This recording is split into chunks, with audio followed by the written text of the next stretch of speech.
We're going to start this from the beginning. This trip started in Hawaii. I had been in the islands for the past few weeks, building a documentary about the horrific fires in Maui.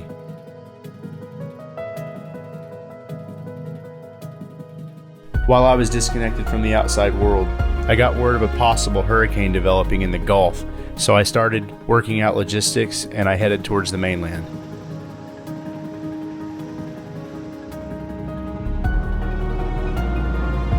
I hopped on a quick flight from Oahu back to Maui on Southwest. I always loved looking at the islands from above. It sucks leaving, but it was time. And then boarded an American Airlines direct flight to DFW.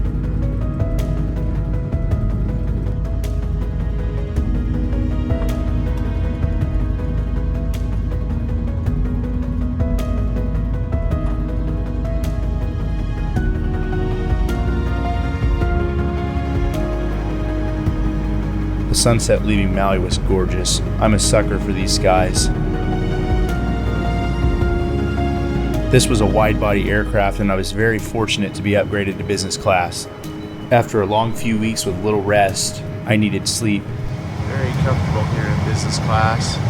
Very grateful for the seat. Makes a ton of difference in the way this journey will go. It's very important that I get some sleep now. I'm going to kick back, lean the seat all the way back and get some rest. And we'll see you guys on the flip side.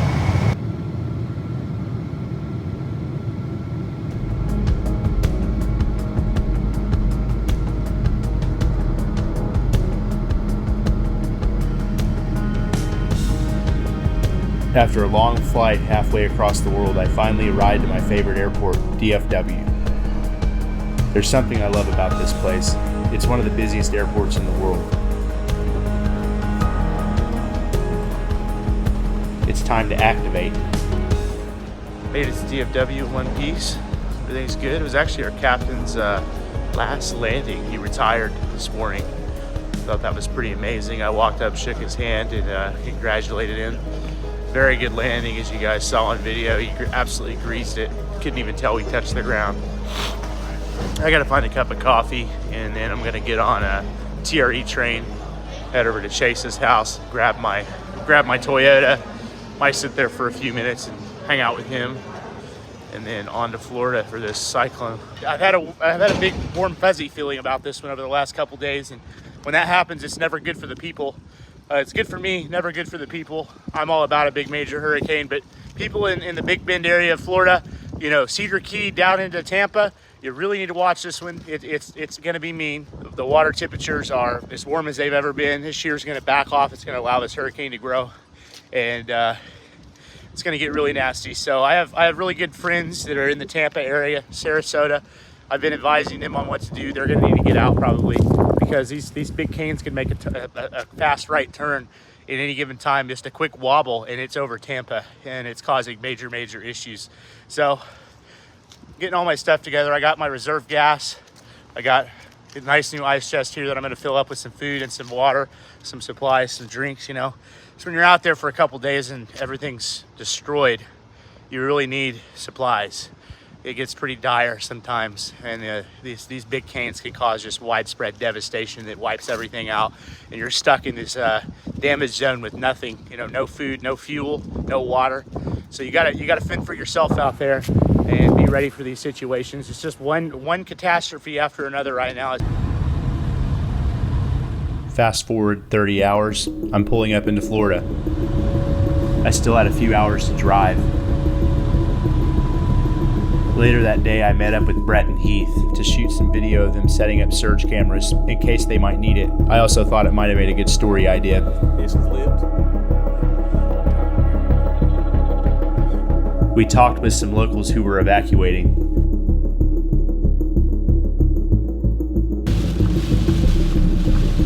I got a quick nap and woke up at 3:30 a.m. to people blowing up my phone. The hurricane was coming in.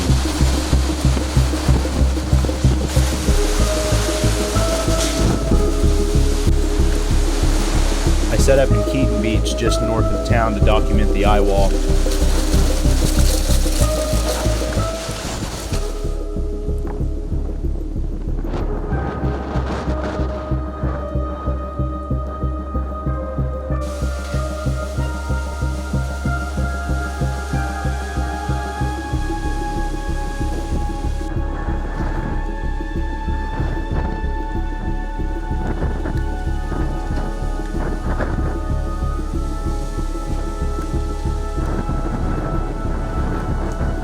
Currently in the calm eye of Hurricane Idalia, just to the south of Perry, Florida, near Keaton Beach. This is a very ominous feeling here. Totally calm, the wind completely backed off, the air is very warm and very moist, but drier than the eye wall. You know, no precipitation in the middle of this clear eye.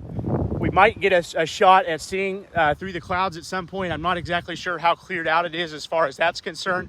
This is just such a sight to see. It's such a feeling to feel. There wasn't a good clearing in the eye, unfortunately. The backside was a bit more intense than the front side, which is unusual.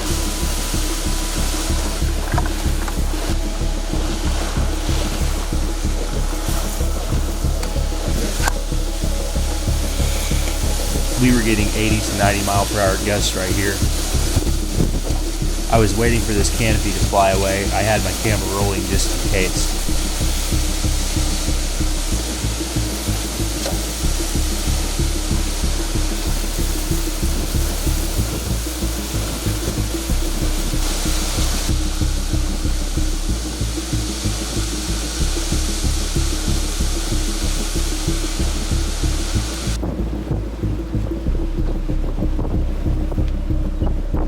I started making my way into Keaton Beach, where significant damage has occurred.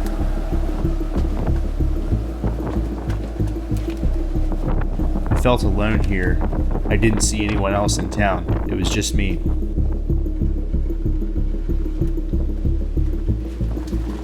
Surge started coming in quick, with this backside bringing onshore flow.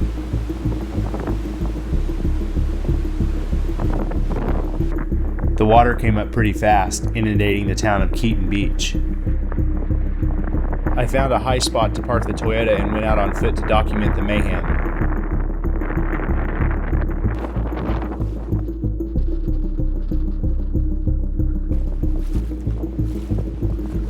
This is supposed to be a street, but as you can see, it was overtaken by the ocean.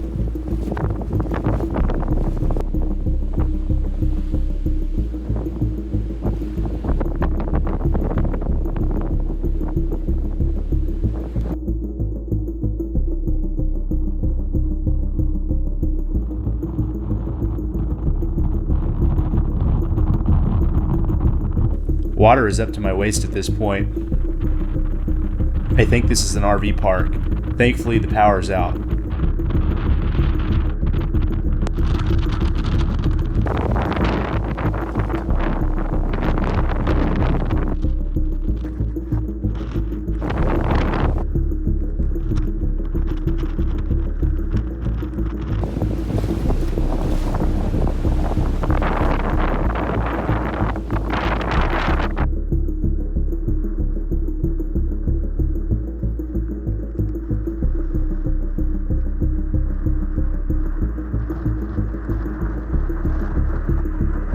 It got deep here. I was taking waves right off the ocean. I don't recommend attempting this unless you're a confident swimmer.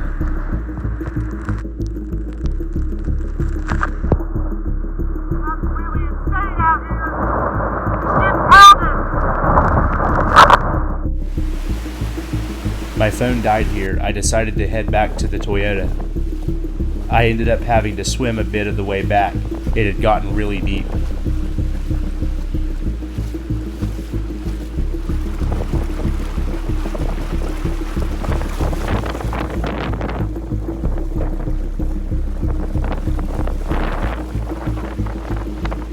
I started getting a bit nervous here. Water was up to my headlights and I felt like the Toyota was trying to float for a minute.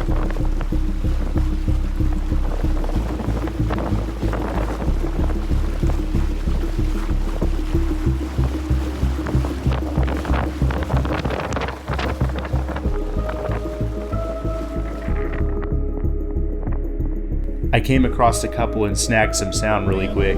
So Michael, tell me where we're at and what it's like. Well, we spent the night on higher ground because we were expecting a lot of water in here and a lot of wind. And it looks like we got a lot of water.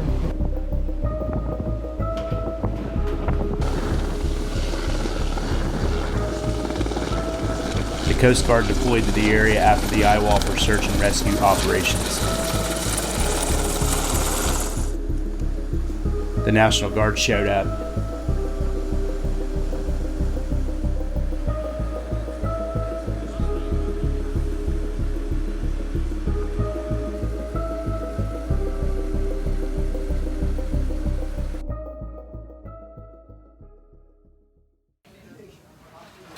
The next day, we set out to find stories within the devastation.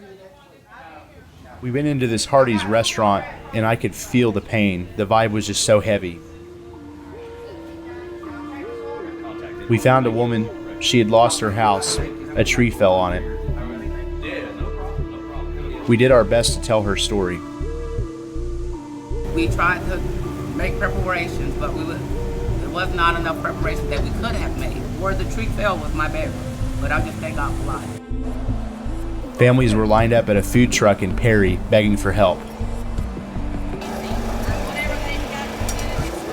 We just need some power, man. We need power. And I don't see not one power truck around here running trying to get nothing operative. I don't see no help as far as from the heart. Lights, need everything. Need water, need to feed these kids. I mean, it's just all these trucks and ain't nobody doing nothing. We continued southeast to Horseshoe Beach. It was about 30 miles from the eye, but it got battered by onshore flow and a huge surge. Horseshoe Beach was absolutely devastated. Retired Deputy Sheriff Mike Dean took me on a tour through the damaged town. This is actually a house that belongs to a friend of my son's, and the water did touch the bottom of the house here as it was coming in. Water actually hit the bottom of that piling there from time to time, depending on what the wind gust and the waves coming in. Now, what did happen, the boathouse next door did quite well, but there was two houses, rental houses down here on the other side. They have both been washed out to sea, apparently. This first one here was a wood frame house. The foundation's on a wood frame house. It's been there probably 30 years or so. But solid enough house and all, and typical of the houses were built in this area back in, that time frame and all. So you wouldn't have wanted to be right there. I would not want to be there. As a deputy sheriff that's been in numerous storms over the years, I can't stress when someone knocks on your door, says the storm's coming, the surge is coming and all, you need to leave. You can always replace a building and property, this, that, and other, but you can't replace yourself or your family's life or whatever. There comes a time not to be there, and this was actually one of those times. Make people think about what they're getting into and really look at it, make smart choices, and keep them and their families safe and not put themselves in jeopardy with Mother Nature, because you will not win.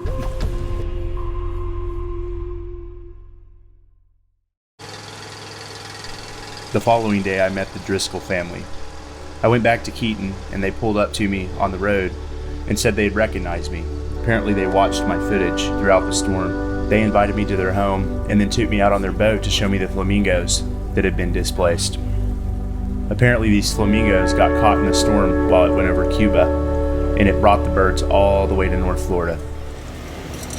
Well, you didn't have to go to the Keys to go see a flamingo after all. The hurricane brought the flamingos to you. That's so neat. If we had a little more water, we could get closer, but we're bottomed up. Yeah.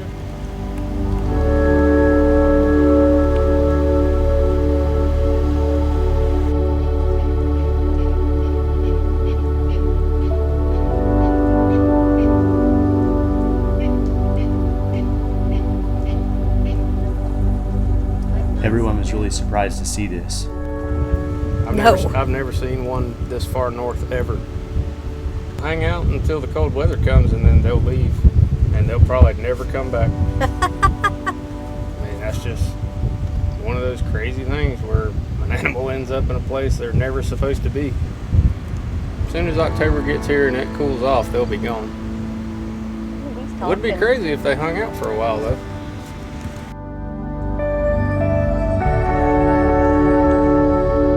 This is probably a once-in-a-lifetime sight.